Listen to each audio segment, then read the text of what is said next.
bienvenue dans cette nouvelle vidéo du Guillotine Podcast consacrée à Montreal Fight League, 42e carte du nom, première couverture du MMA amateur en région montréalaise pour le podcast, très excité à l'idée de m'être rendu à Chambly au Crew Boxing Gym.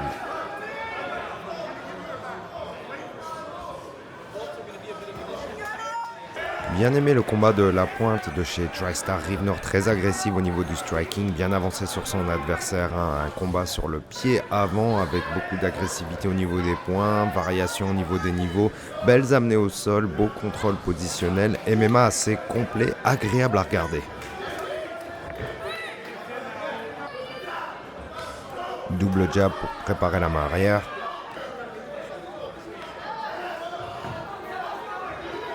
Encore ce double jab et une belle domination de la part de la pointe qui prendra la victoire à la décision unanime.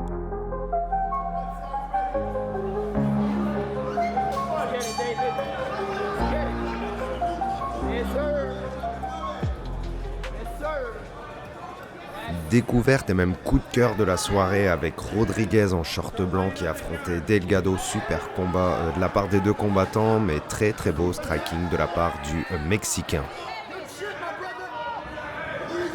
Rodriguez avait besoin d'un peu de temps pour prendre des informations afin de ne pas se faire counter sur ses entrées, et dès qu'il prend l'initiative, ça touche, ça connecte dans tous les sens, belle variation de niveau et belle défense de lutte comme vous pouvez le voir. On incorpore du head movement, bien feinter ses entrées, striker en premier sur les phases de clinch et bonne utilisation des hanches sur les shoots de son adversaire.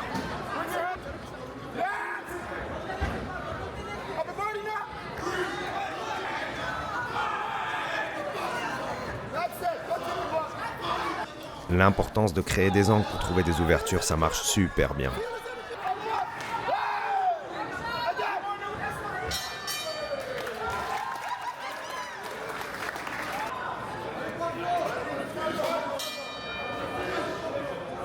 Beau pace pour étouffer son adversaire et pour le plaisir des yeux des spectateurs.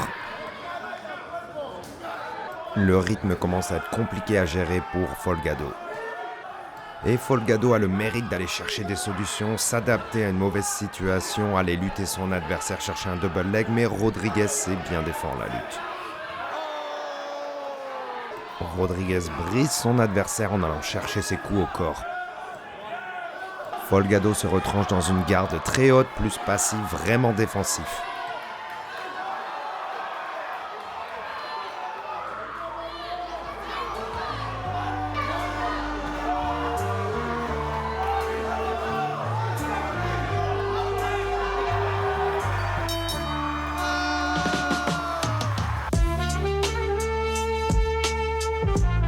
Félicitations à Rodriguez, déjà hâte de le revoir dans le ring ou dans la cage.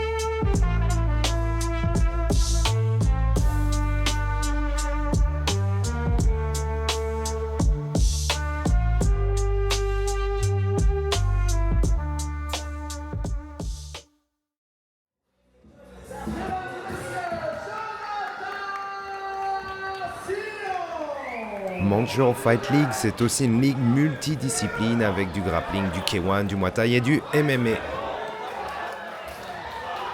Sillon de chez H2O, très agressif sur son adversaire. Barmouche ne panique pas et préfère rester solide sur ses appuis.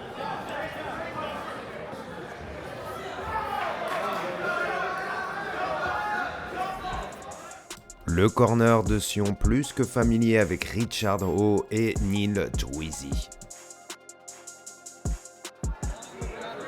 Avec la fatigue qui prend le dessus dans les derniers rounds, je trouve que c'est Barmouche qui a pris le dessus avec plus de discipline, vraiment plus intelligent au niveau de son approche tactique et technique.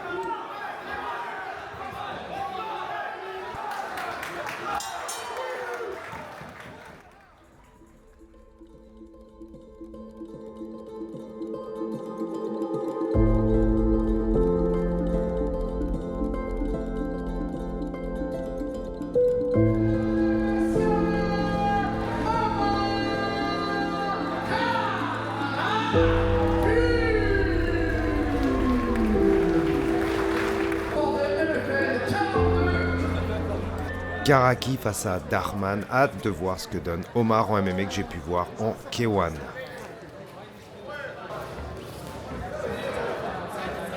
Bon répondant de Darman qui ne veut pas se laisser marcher dessus par Omar.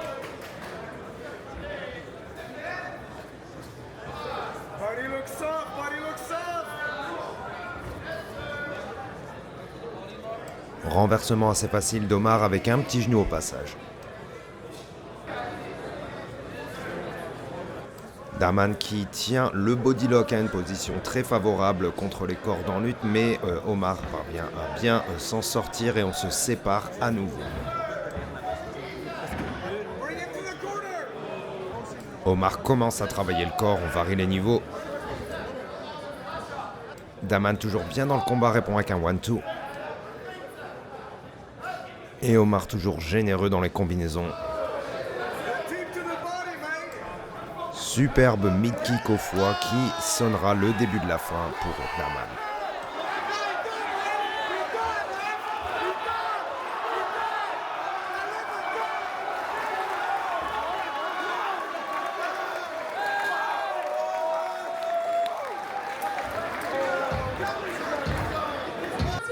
Victoire par TKO au premier round pour Omar Karaki.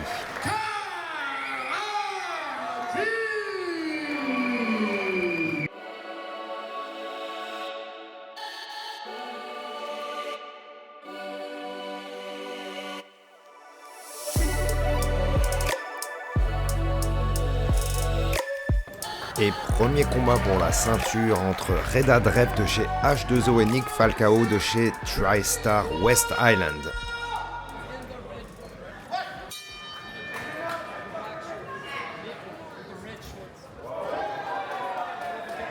Je pense que ce combat a été le plus intéressant de la soirée, le meilleur match-up clairement, bon style d'opposition entre les deux combattants, beau rythme sur 5 rounds, vraiment ça a été un régal.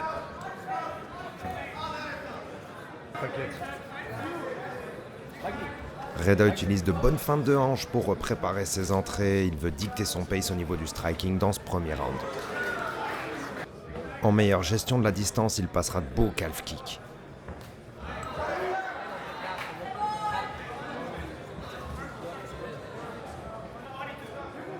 Nick Falcao trouve plus de succès dans la poche.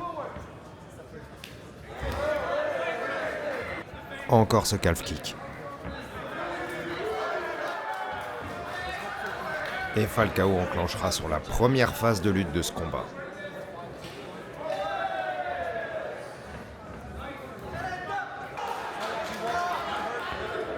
Même dans les phases de clinch, les deux combattants ne lâchent rien en intensité. Et Reda finira avec une belle main arrière pour finir le round.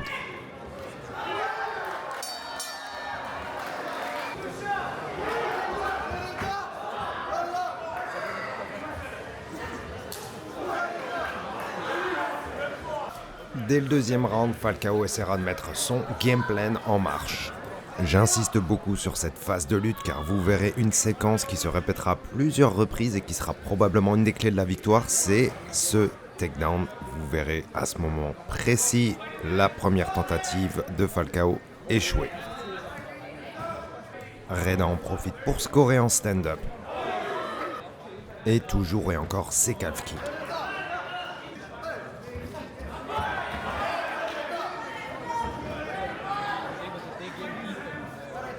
Vous remarquerez sur cette séquence le même setup pour cette tentative d'amener au sol. Cette fois-ci, c'est la bonne. Le game plan est en marche, Falcao peut travailler ses positions. Reda met ses frames en place, cherche à trouver des espaces. Les hammer fists n'étant pas autorisés, il est compliqué de trouver des bons angles de frappe tout en gardant sa position. Bon récupérage de papillon de Reda. Sur les phases debout, Reda reste toujours actif, toujours à placer des feintes pour bien placer ses entrées. Et beau scramble de lutte derrière.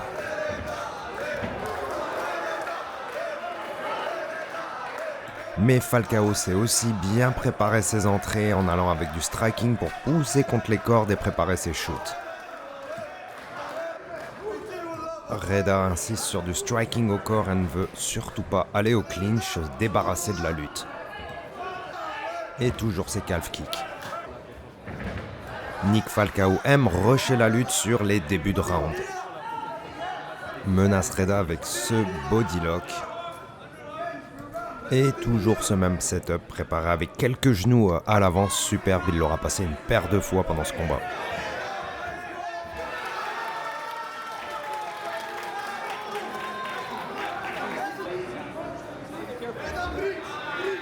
Reda a montré un incroyable fighting spirit sur les défenses au sol, vraiment, il n'a jamais abandonné, ça a toujours cherché à se relever, ça a été très impressionnant. Et dès que l'occasion se présente pour striker et connecter, Reda ne se fait pas attendre.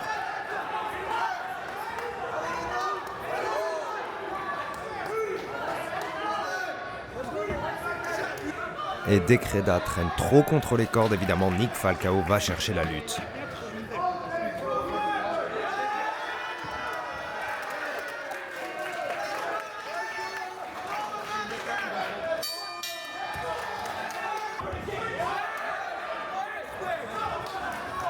Nick Falcao, toujours offensif dans les Championship Rounds, un gros pace des deux combattants, félicitations à eux pour cet aspect, et Nick cherche toujours à pousser Reda dans les cordes pour aller chercher ce fameux setup de takedown.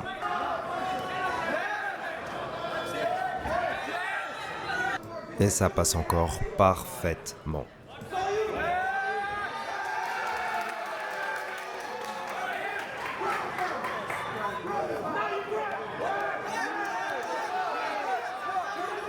A noter quand même ce petit moment de flottement sur cet aspect positionnel de Nick Falcao alors qu'il était en full mount.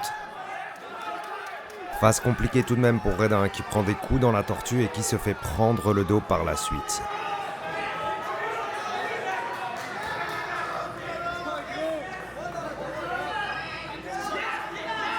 Première chose à faire évidemment, défendre les mains pour Reda.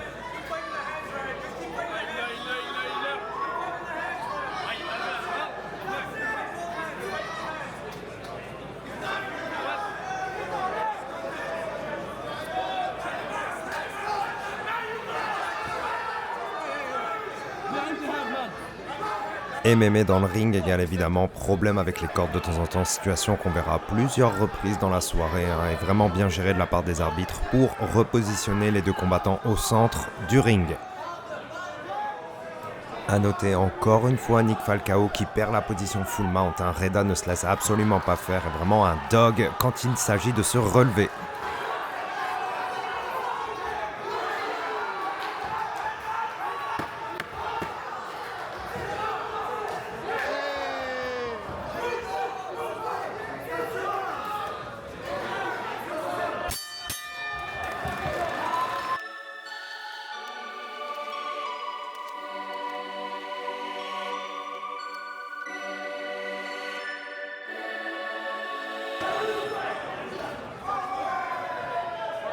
Et ça ne prendra que quelques échanges en stand-up avant que Falcao shoot directement pour la lutte. Sentiment d'urgence pour Reda qui veut pousser dans les cordes.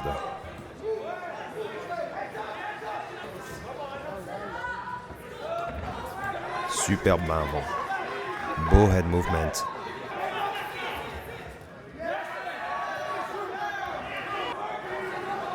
Falcao qui cherche toujours le même setup pour un takedown. On ajoute des genoux pour perturber, faire perdre un peu l'équilibre et ça passera encore une fois.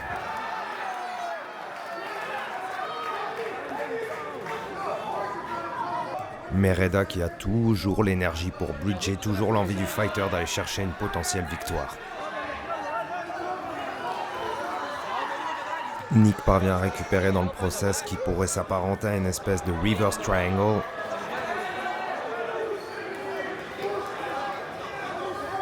Mais ce bougre de Reda parviendra à se mettre sur ses genoux pour passer sur une position au-dessus de Nick, incroyable. Reda profite du moment pour passer à l'attaque. On finit fort le round.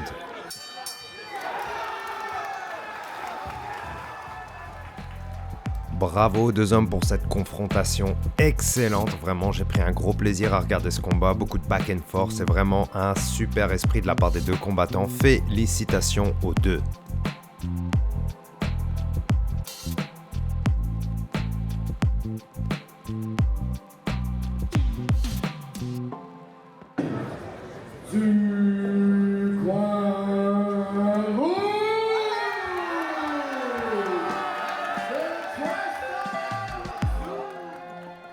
Ça sera un rappeur de Laval qui viendra ouvrir la piste pour Edwin Petrea, 16 ans, qui nous vient de Roumanie, qui a déjà combattu en pied-point, en Muay Thai, en Thaïlande et en Europe et qui se bat pour la ceinture des Bantamweight face à Gabriel pour cette carte de Montreal Fight League.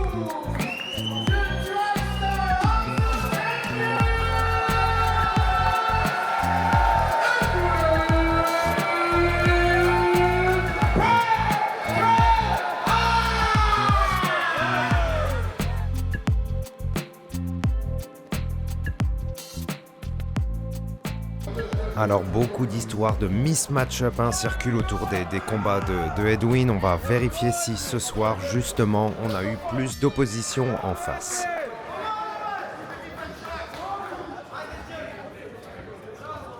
Edwin se permet déjà de coller ses shots et de passer une belle main arrière. Edwin bien en place sur ses appuis alors que son adversaire Gabriel paraît à être en peine à trouver son footwork.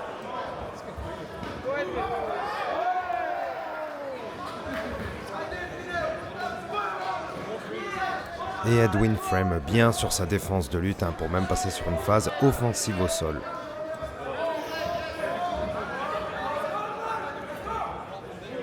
On voit un petit peu de panique dans les phases défensives du côté de Gabriel avec quelques déchets défensifs au niveau des mains et Edwin va aller chercher un double leg trop facilement, pas de sprawl de son adversaire et il se permet d'aller le slammer au milieu du round pour finir en side control.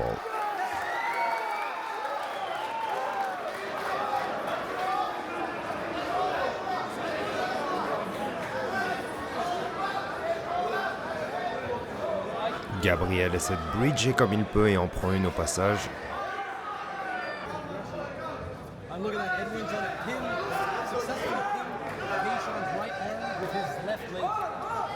Edwin cherche à maîtriser son adversaire au sol pour aller chercher une montée. Gabriel profite de l'espace pour essayer de se relever mais ne finit pas son effort. Gabriel, je pense, est resté un petit peu trop passif sur cette phase au dos. Edwin a pu travailler comme il l'a souhaité.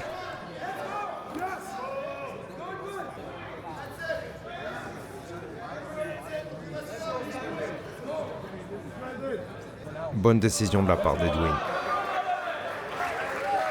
Direct un sale coup au corps. Gabriel déstabilisé par les offenses d'Edwin.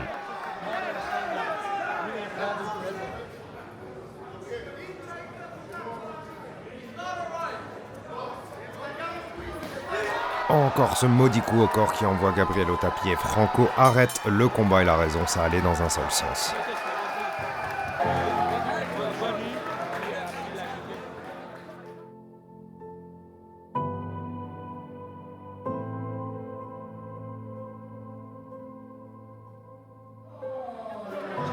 Let's go!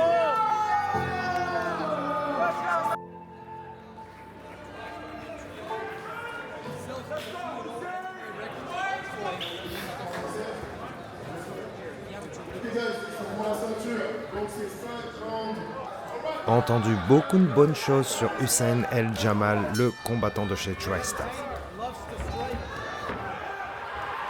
Et voilà comment on gère un adversaire trop agressif sur le striking dès le début du round.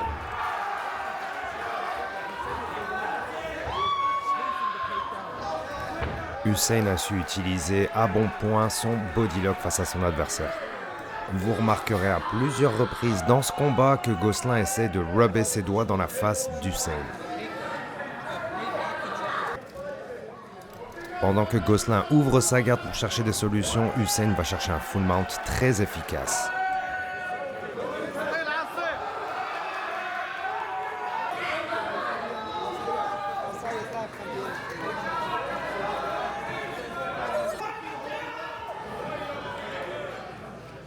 That's it, on a vu ça, Big. Belle isolation du bras d'Hussein qui lui laisse de la place pour aller mettre des frappes. That's it. Et encore cette défense frustrée, hein, probablement avec des doigts dans la face, c'est moche. Je fais un shoulder crunch. Puis prends l'espace qu'il y a. That's it. Bien landé. Excellente gestion positionnelle d'Hussein. C'est rendu, on continue. That's it. Il y a de l'espace, Big, il y a de l'espace. Tunnel escape. Gosselin ne démérite pas avec un bel esprit de bravoure hein, depuis le dos, lui qui cherchera toujours à sortir de ce bourbier.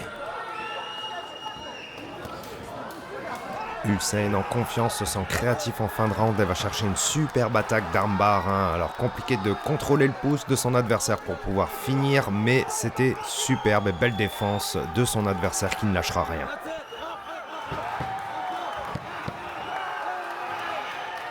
Alors côté technique hein, pour le grappling et la lutte en général de Gosselin, on est un petit peu en deçà de Hussein hein, effectivement, mais quel esprit de la part du combattant qui ne veut rien lâcher.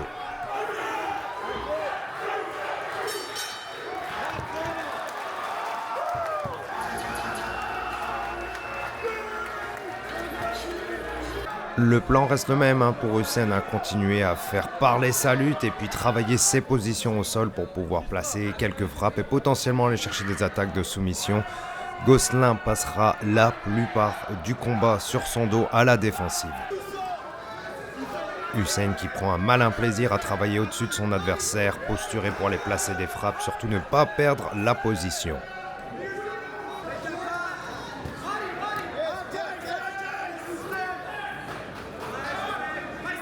Bel usage de la tête d'Hussein aussi. Gosselin qui prend encore un malin plaisir à rubber ses doigts dans la face d'Hussein. T'es capable, c'est toi le meilleur!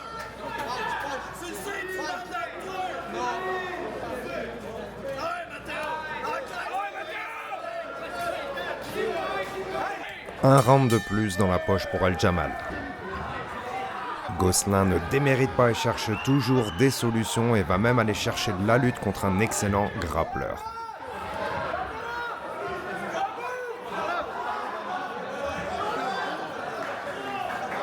Le pensionnaire du TriStar arrivera toujours à ramener son adversaire sur le cul.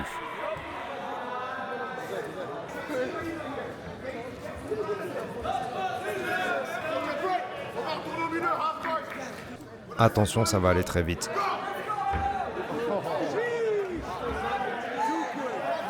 Mais un gros bridge de Gosselin vient renverser la situation et je vous laisse la séquence complète. Beau scramble des deux bonhommes.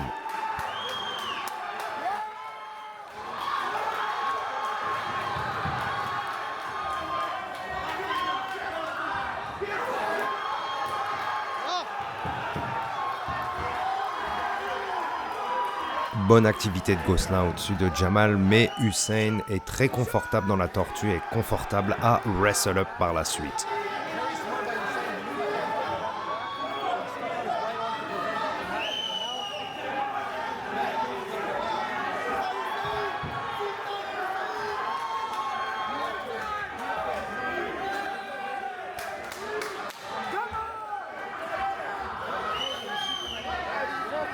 Let your hands go, Hussein. Let your Superbe shoot d'Hussein pour aller éviter le striking en fin de round.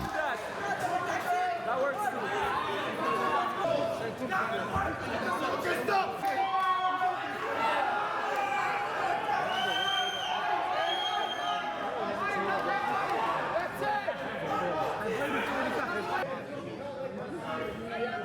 Et il faut rester actif dans la garde de son adversaire, même lorsqu'on se sent en sécurité.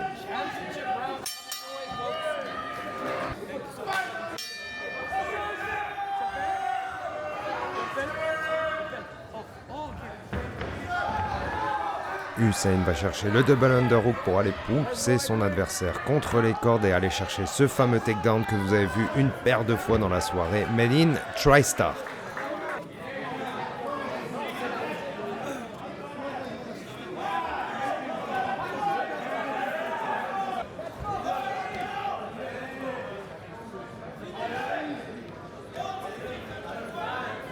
Hussein tout proche d'aller chercher une nouvelle fois de plus son passage pour aller chercher un full mount, ça y était presque. Et un round de plus perdu pour Gosselin qui passera la majorité du temps depuis son dos.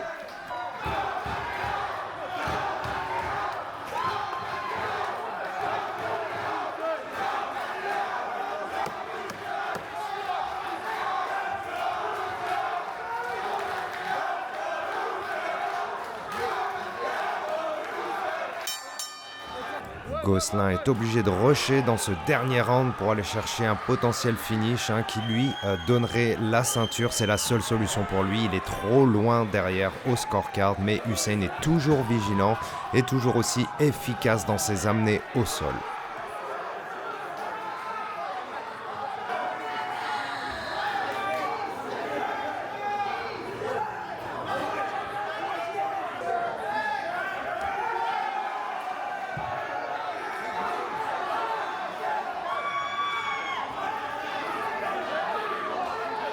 Et encore ces maudits doigts dans la face, limite dans les yeux, c'est moche.